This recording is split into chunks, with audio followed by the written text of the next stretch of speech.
بینندگان عزیز، ما همین حالا در منطقه مرزی با ازبکستان، یعنی در دهه شلم این واقع شده است که در خانواده شایموف ها یک فرزند بر اثر تیرپرانی مرزبانان ازبکستان کشته شده است و یک نفر دیگر از پا دستش زخمی شده، حالا در بیمارخانه ناحیه ترسونزاده بستری است.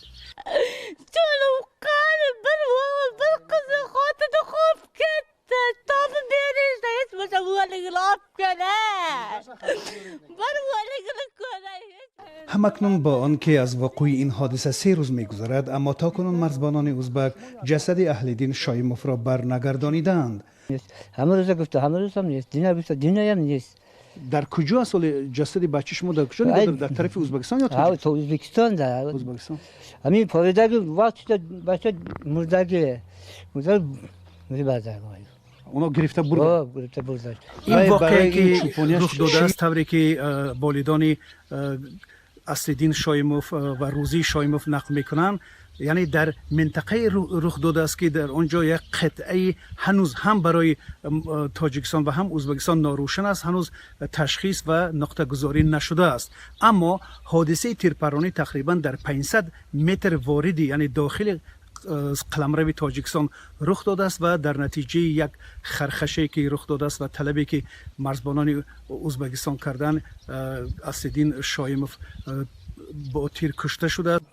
برامده گاوا گردانده میبرم گفته وای بچه نمیتونم میگم سرد پاردگی بعد دادرش وای میقفم گفته وای دادرش دستش پارندگی بعد با زرش کرد دست چپ قطع افتادم چیکار پایش زده. در خانواده شایموف ها 6 فرزند تا حال حاضر به سر میبردند که بعد از کشته شدن اصل‌دین اینها 5 نفر مودند. اما طرزی که پدر این خانواده میگوید، اینها مالهای خودشون را یا دهات را که بیش از 40 سر مال بوده است، فعلا از جانب دخترش چرانیده میشه در تپه های این مرزی تاجیکستان.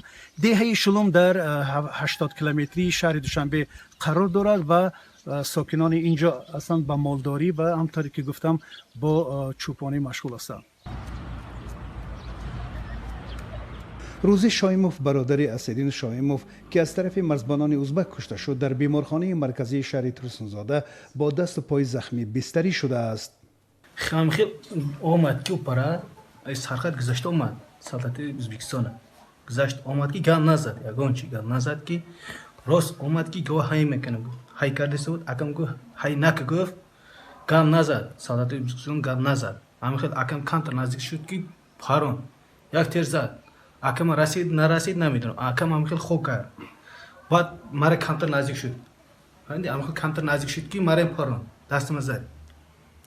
دستم زد که بعد سرش قاپیدیم که پایان کردیم، سرش پایان کردیم که نزنه گفتم، دیگه جای من نزنه گفتم که پایان کردیم که یک تیر زد که پای ما رسید، پای من نه ایجا زدگی اینه ایجا زدگی ایسبرومدگی ایجا زدگی ایسبرومد که بعد گرفتیم بس 100 متر 50 متر هم گرفتیم که دیگه نشد، هم خیلی رفتیم که نشد که خون بسیار رفته بود.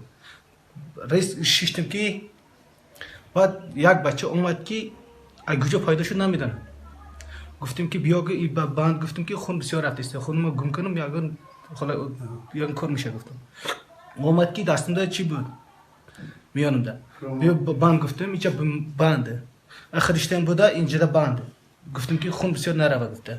بعد دیگرش نمیدونم خیلی شده. از اصل‌دین شایموف 2 فرزند باقی مانده و همکنون این خانواده نمیدانند من بعد زندگی آنها چگونه میگذرد. با این هم درخواست این خانواده از مقامات تاجیکستان و ازبکستان در حال حاضر آن است که جسد اصل‌دین شایموف برگردانیده شود. میرزا نبی خالقزاد، امرالدین عالم، رادیو آزادی، دوشنبه.